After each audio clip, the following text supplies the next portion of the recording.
case. It doesn't mean you can't follow those leads and figure out if he did it or not. But investigation into Christopher Busch all but stopped immediately after his death.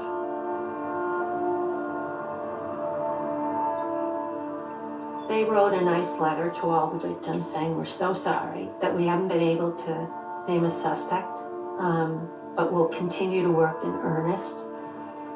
I feel like in my own heart, once Busch was found dead and they saw what was at that scene, they stopped looking.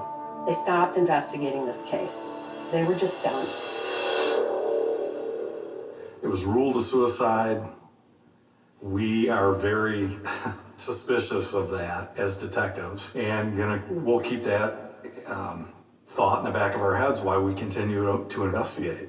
But as of right now, we don't know. If Christopher Busch's death wasn't a suicide, was it murder? And by who? There are 8 or 10 scenarios you could come up with about this quote-unquote suicide. If he thought he was close to being caught, maybe he killed himself. If the so-called ring of predators existed, perhaps one of the predators killed him. The idea that there was a ring of predators makes a lot of sense to me because it's almost too much for one person to handle. You know, a solo operator. I mean, these things were so slickly done. If somebody else did it, it would be someone who was protecting themselves from what they thought was a possible leak. With an influential underground of pedophiles operating out of Michigan, a number of them may have wanted Busch dead.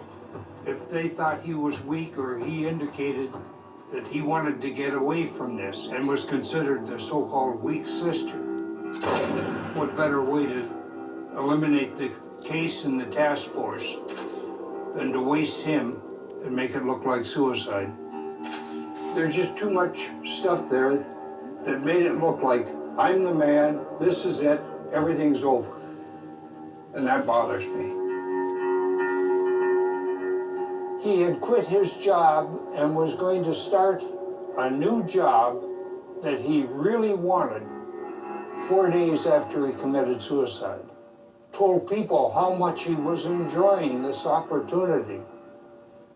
Then why commit suicide? And if you commit suicide and you're that concerned about killing children, why wasn't there a note? Whether it's suicide or someone holding a gun to his head, in either scenario, there were no more Oakland County child killings after Christopher Busch's death. In 2009, science gives Detective Williams the biggest break in the case in 3 decades. Thanks to new DNA technology, they now have a match to the one hair found on the blouse of the 3rd victim, Christine Mihalik. This was the first indicator that someone specifically was apparently physically tied to the murders of these kids. Is it Christopher Busch or someone else? Wednesday on an all-new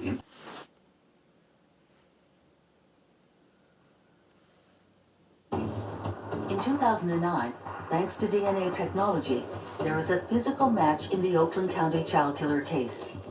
This was the first time that a living individual was identified by physical evidence found on one of the bodies. The hair, recovered from the blouse of the 3rd victim, 11-year-old Christine Mihalik, is not a match to Christopher Busch, but to a new suspect, someone he was convicted of molesting, James Vincent Gunnels of Kalamazoo.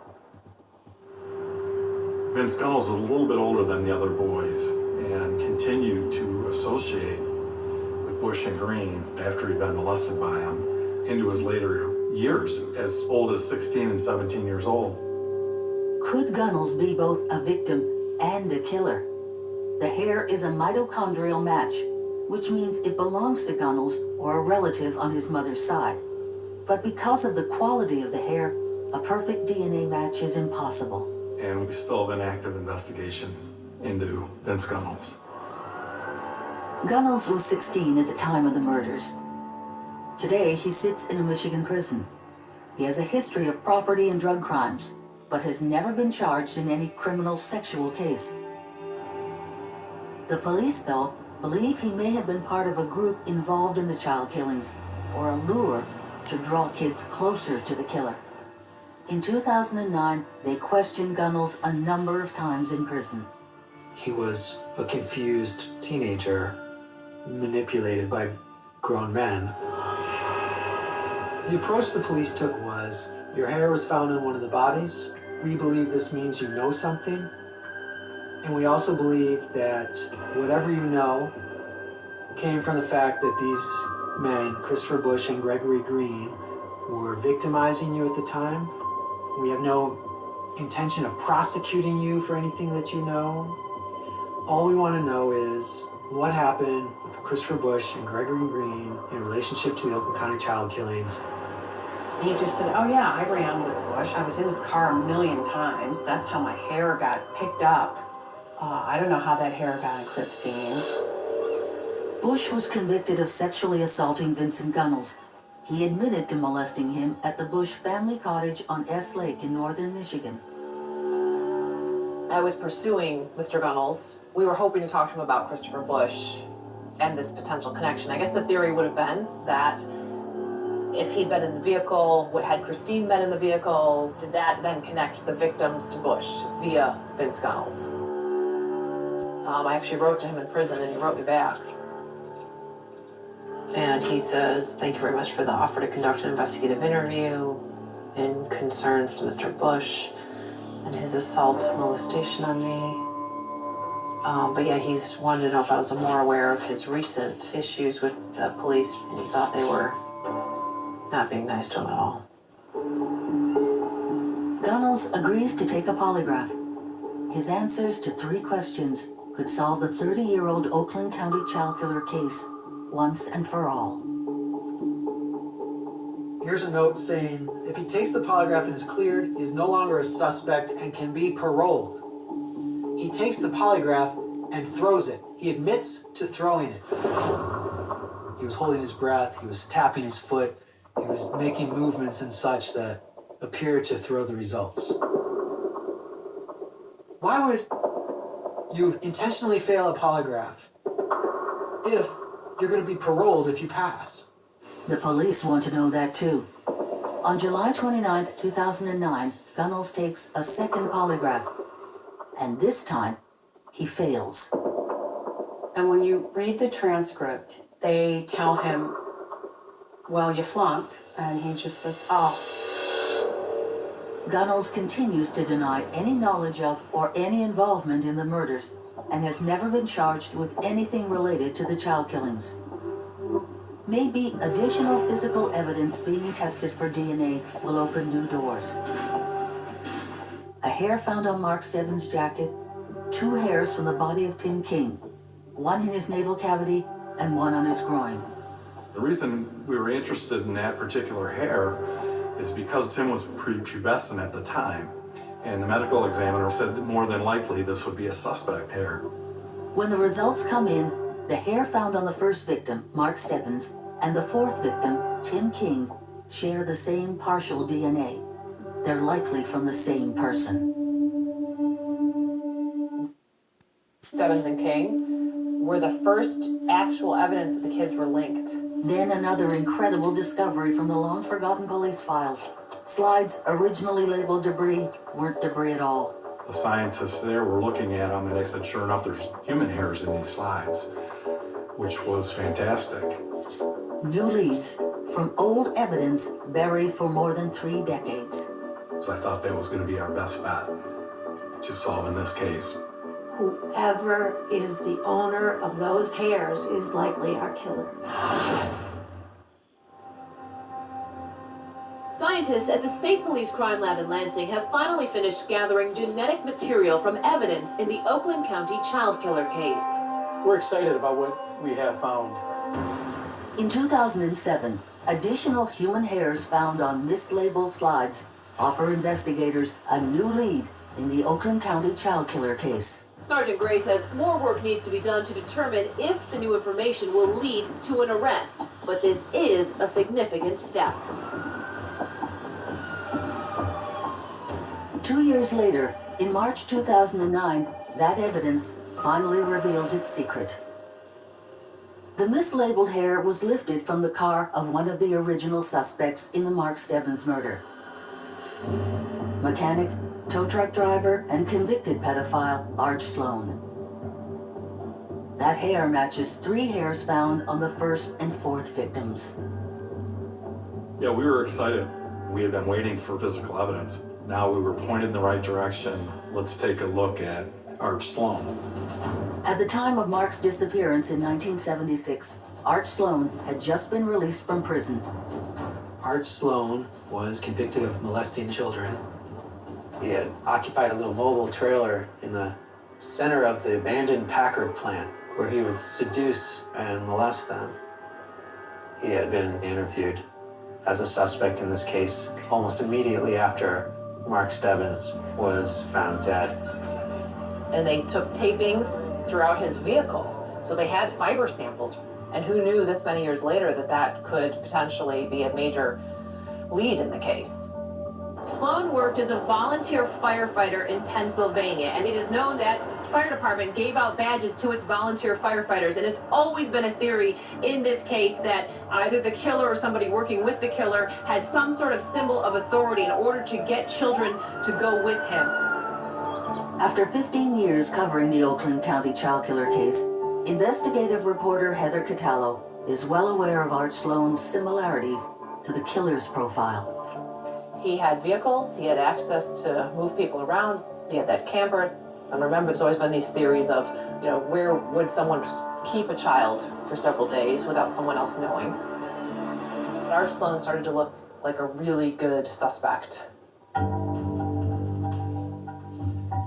Retired Michigan State Police Detective David Robertson is a bred-in-the-bone cop. His father ran the original 1970s task force. I remember being in high school and my dad coming home with a stack full of tips and saying, "Here, look at these. And if there's something in there you think should be investigated, let me know." So we would look at tips when we were in high school. By 2010, the high school kid is the assistant task force commander investigating Arch Sloan. This is the mitochondrial DNA which connected the 2 boys and the car. Mitochondrial DNA is the maternal match, somebody from the female side of the family. That means the hair could match any one of a long list of relatives on the mother's side. So it was like 1 in 2,000. Nuclear DNA is a full-blown profile of their whole DNA sequence. If the hair in Sloan's car is a DNA match to him, the Oakland County child killer case may finally be solved. But it isn't. The hair doesn't belong to the now 70-year-old Sloan. It belongs to someone who was a passenger in his car. The task force keeps that to themselves. Maybe Sloan knows who that passenger is. He is currently serving a life sentence for raping the 10-year-old son of a coworker. They interviewed him for like 3 hours and got nothing. We polygraphed him again, and that time he did not pass. He failed the polygraph in reference to Timothy King.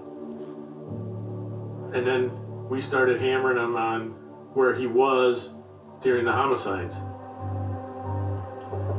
We thought he was going to confess, but he didn't. He wouldn't confess to nothing. So who is the mystery passenger that was riding in Sloan's Bonneville in the late 70s? Months of investigation into Sloan turn up nothing. The Oakland County prosecutor, Jessica Cooper, turns to the public for help.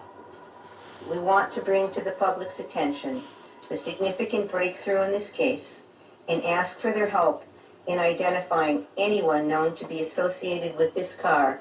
Suddenly, in July 2012, Jessica Cooper holds a press conference with much fanfare, and she announces blockbuster evidence collected out of a Pontiac Bonneville owned by Art Sloan. Sloan is not the donor of the hairs found in the Bonneville or the hairs found on the bodies of Mark Stebbins and Timothy King. Releasing that information infuriates the task force. Any leverage they had with Sloan disappeared. That was when things really blew up. Corey Williams and other investigators went through the roof, and now Art Sloan knew he didn't have to say anything because it wasn't his hair. A lot of people have said that the timing was politically motivated. She was running for re-election and she needed to look like she was actively working this case. A hotline has been set up. If anyone has information, they are encouraged to call 1. What the prosecutor in Oakland County told the media and told the public about Art Sloan and about the hairs, I'm not going to go one step further than what she's already done. Well, then thank you very much for coming. Jessica Cooper has declined all of our requests for an interview. For the next 3 to 4 years, Corey Williams investigated every person that had ever come in contact with Art Sloan, and he was offered immunity if he would give any information that led to these children's crimes. We told him we'd put him in any federal prison and put him in as a check fraud. You know, something totally unrelated to homicide. And he still wouldn't take it. I think it's because he can't give up the source of that hair without implicating himself, and it's better to die in jail than to be known as Oakland County child killer. During Robertson's interview, he reveals information about Sloan never made public. Until now. We told him, we've got DNA on you from his car. And he says he didn't own the car at the time. He had sold it to the son of a state police lieutenant. It's a startling admission, and he doesn't stop there. There was DNA found on Christine Mihalik's jacket, which was a maternal match to that family.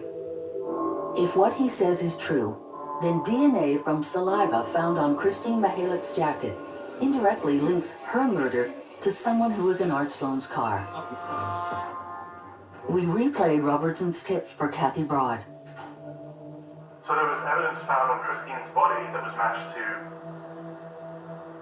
to the state police lieutenant's son, but it was a maternal match from the female side of the family. We got DNA from all of them, and it didn't match any of them 100%, so. But how do you then exclude him from involvement? Well, I don't actually recall how we excluded him. That is outrageous. We're hearing about this for the first time after you're retired, and you just toss it during a television interview? What have you done to investigate him? How is he connected, perhaps, with some of these pedophiles? Like, literally, let's go. What's the guy's name, and who is the lieutenant? So we followed up. He said, I can't remember it, but he stood by his story. Then he said he would talk to his former partner about it. So then I called him back. He said I spoke to him, and he couldn't remember that. So I've obviously made a mistake. Oh, you can't remember? This guy's father was the head of the task force. The current task force commander, Denise Powell, and Detective Corey Williams say Robertson's information isn't entirely correct. The Pontiac Bonneville did once belong to the son of a Michigan police officer, a trooper. But Detective Williams says there was no useful DNA information from Christine Mihalik's jacket, and no evidence linking the son of a trooper or anyone in his family to the crimes. Contradictory information and years of silence make it harder to know where the truth lies. It certainly lends credence to this whole concept of the state police are not above cover-ups. Part of me thinks that something happened in that investigation where there was a major screw-up and somebody involved in the investigation was being protected. The advice we're getting from police and criminal experts is don't trust anybody. The killer could be a cop, a teacher, man, woman, a priest, a preacher, maybe a reporter. And now that puts you in the conspiracy theorist camp. And that's a place I'm very uncomfortable being. You're made of Since Oakland County Prosecutor Jessica Cooper's news conference in 2012, the case has stalled. Why do you think people perceive there's all this secrecy around the case today? That's urban legend stuff about cover-ups and conspiracies. But you can understand why people would over a number of years go, gee, it's been a long time. Why can't you guys solve the case? I understand that, but it's a very complex investigation. We followed a lot of different theories, but because it's an open investigation, I can't go into them. Really long open investigation. Yeah, 42 years.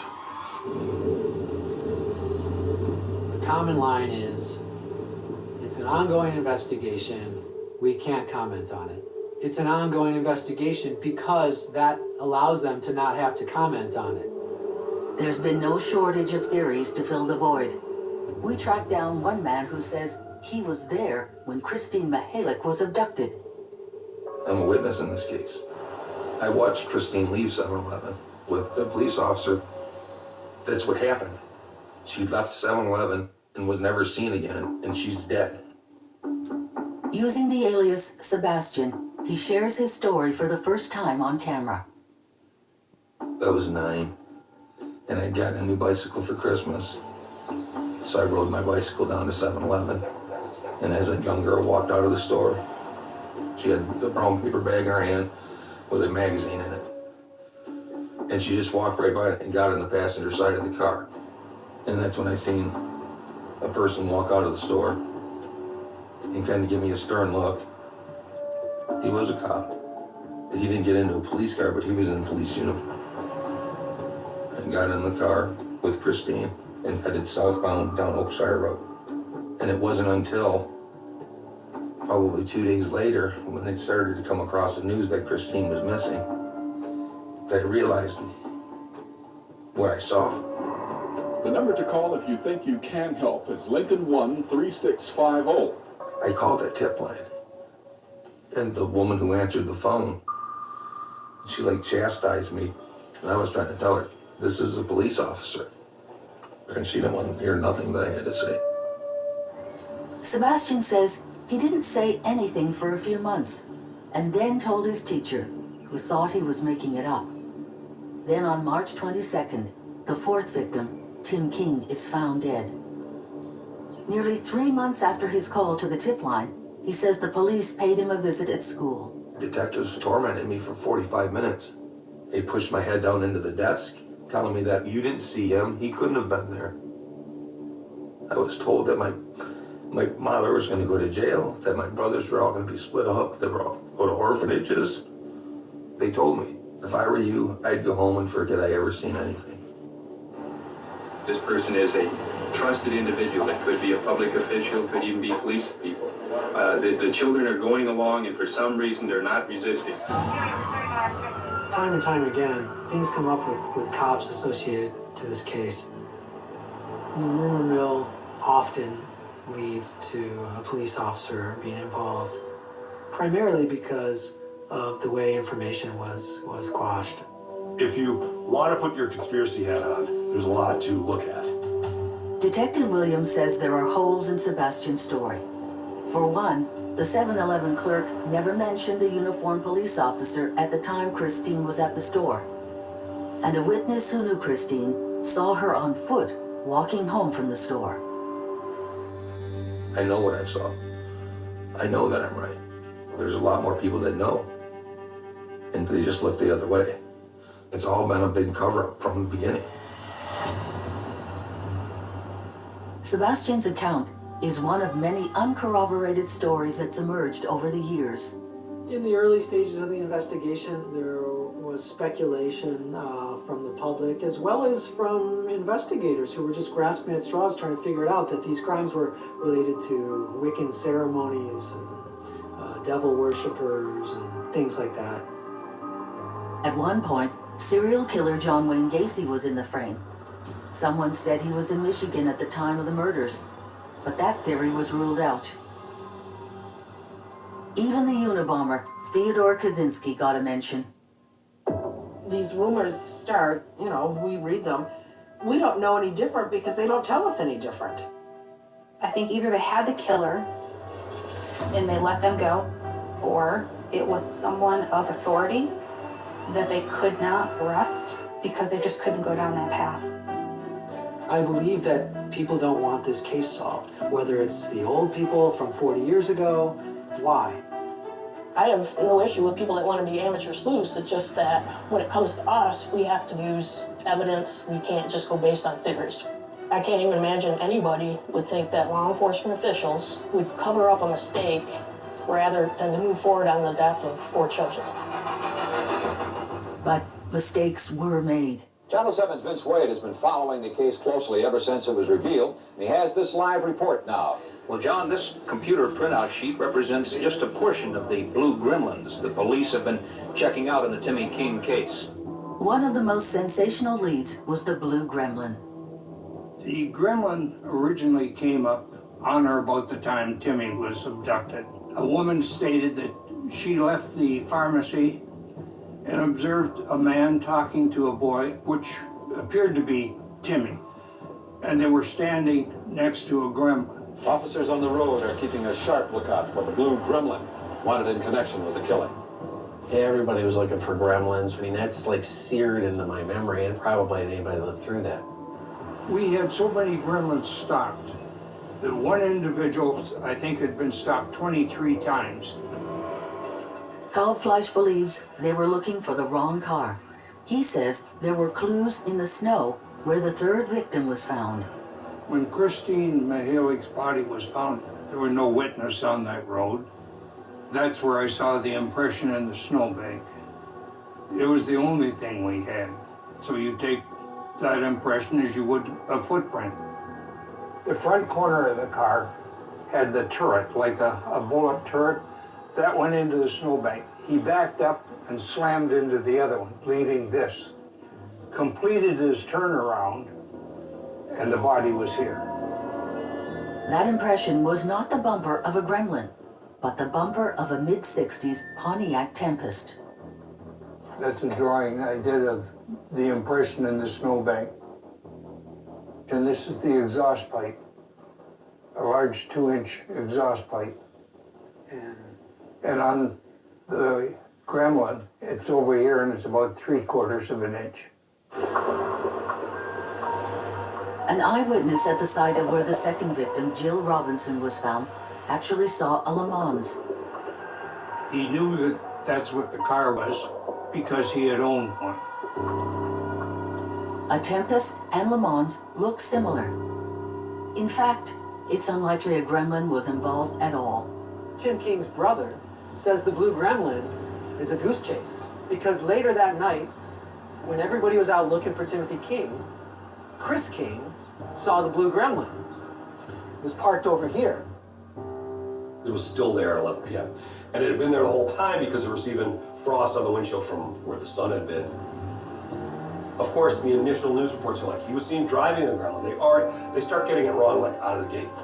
It became such a focus on the gremlin that it was to the detriment of other theories. As it was, we were looking for one car. In my opinion, we were looking for the wrong one. Wednesday on an all-new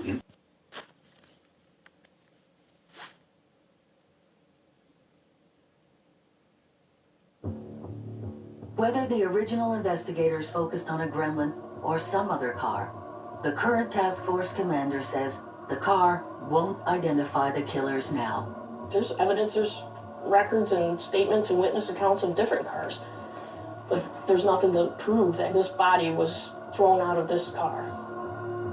Just because they drove a particular car, most of the time it's not a very good lead for us. People mistake cars, mistake the color, mistake the model, the make. And I think that the gremlin may have been a very big red herring in this case. What have been the major obstacles?